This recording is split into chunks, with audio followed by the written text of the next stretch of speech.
बिहार विधानसभा सत्र का आज 5वां और आखिरी दिन है।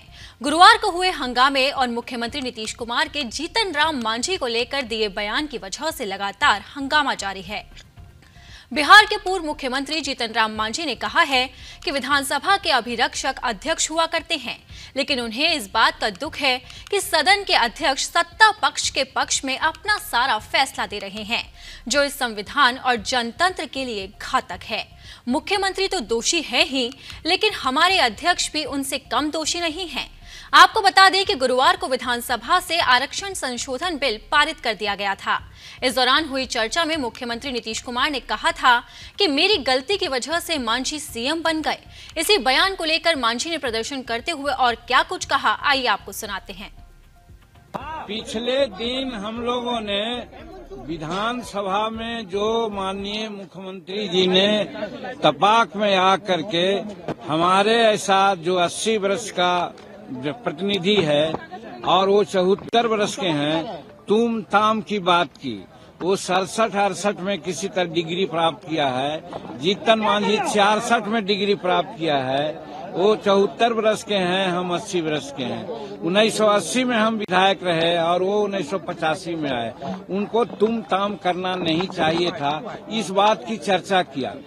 आज विशेष चर्चा ये करना चाहते हैं कि माननीय मुख्यमंत्री जी को तो हम लोग कह ही चुके हैं कि उनके भोजन में पिछले कई एक दिनों से विषैला पदार्थ मिला करके साजिशतन जल्दी किसी को चीफ मिनिस्टर का गद्दी मिले, इसके लिए एक साजिश के तहत उनको विषैला पदार्थ खिलाया जा रहा है, जिसका नतीजा है कि महावीर चौधरी के पोर्ट्रेट पर उन्होंने माल्यार्पण नहीं किया, अशोक चौधरी के माथे पर दे दिया जो जीवित हैं।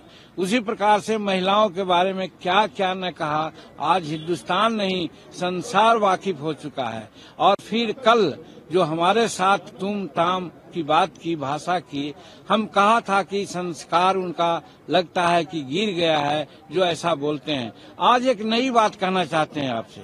आज आपसे बात करना चाहते हैं कि विधानसभा का कस्टोडियन माननीय अध्यक्ष हुआ करते हैं। माननीय अध्यक्ष ने नियमन दिया था कि जिसको हम पुकारें वही बोलेगा, और उसके बाद जब आरक्षण की बात खत्म हो गई थी, दूसरा बिल आया नामांकन का, तो नामांकन में हमको उन्होंने पुकारा, हम उठ करके अपनी बात कहना शुरू किया। इसी समय नीतीश कुमार आगे आ गए, टपक गए। माननीय अध्यक्ष जी को चाहिए था नीतीश कुमार जी को रोकना। नीतीश कुमार मुख्यमंत्री के साथ साथ सदन के नेता हैं। जब नियमन जो अध्यक्ष का होता है वो नहीं पालन करेंगे तो अन्य सदस्यों से क्या अपेक्षा वो रखते हैं।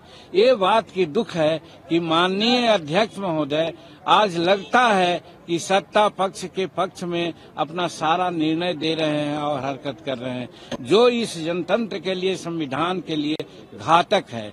और इसीलिए आज विशेष मैं कहना चाहता हूं कि मुख्यमंत्री तो दोषी है ही हैं, मुख्यमंत्री से कम दोषी हमारे अध्यक्ष महोदय नहीं हैं, जो शेड्यूल कास्ट की बात को सुनना नहीं चाहे। अब जहां एक तरफ जीतन राम मांझी दलितों का मुद्दा बनाकर सीएम नीतीश कुमार को घेर रहे हैं, तो वहीं दूसरी तरफ महिलाओं वाले बयान पर सीएम का बचाव करते तेजस्वी यादव नजर आए। अब आपको तेजस्वी का वो बयान भी सुना लेते हैं।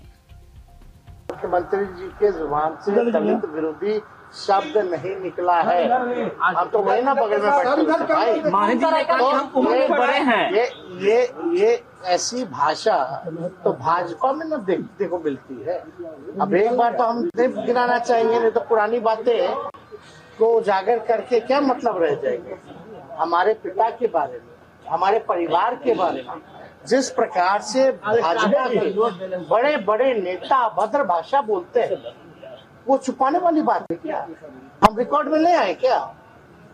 तो ये सब राजनीति में जो है, इसे लोग आरोप प्रत्यारोप लगाते हैं, लेकिन लोगों को सोचना चाहिए कि बेकार की बातों से दूर रह करके सकारात्मक काम में, पॉजिटिव काम में हम लोगों को लगना चाहिए। मांझी ने कहा उम्र में बड़े हैं, लेकिन नीतीश जी ने तराक किया, राजनीति में हम पहले आए थे। आप एक ही सवाल अलग अलग तरीके से अगर आप बोलिएगा तो मेरा जवाब नहीं। बिहार के डिप्टी सीएम और सत्ता में साथ होने के नाते तेजस्वी ने नीतीश कुमार का सपोर्ट किया है, लेकिन वहीं डिंपल यादव का बयान भी नीतीश के समर्थन की ओर इशारा करता है।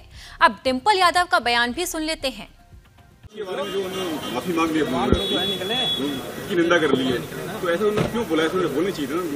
मैं समझती हूँ कि जो भी भाषा शैली रही है वो सही नहीं रही है, लेकिन जिस तरह का पॉपुलेशन एक्सप्लोजन हिंदुस्तान में हो रहा है तो सेक्स एजुकेशन एंड कॉन्ट्रासेप्शन की बात होनी चाहिए, जिससे कि इस देश की ही भलाई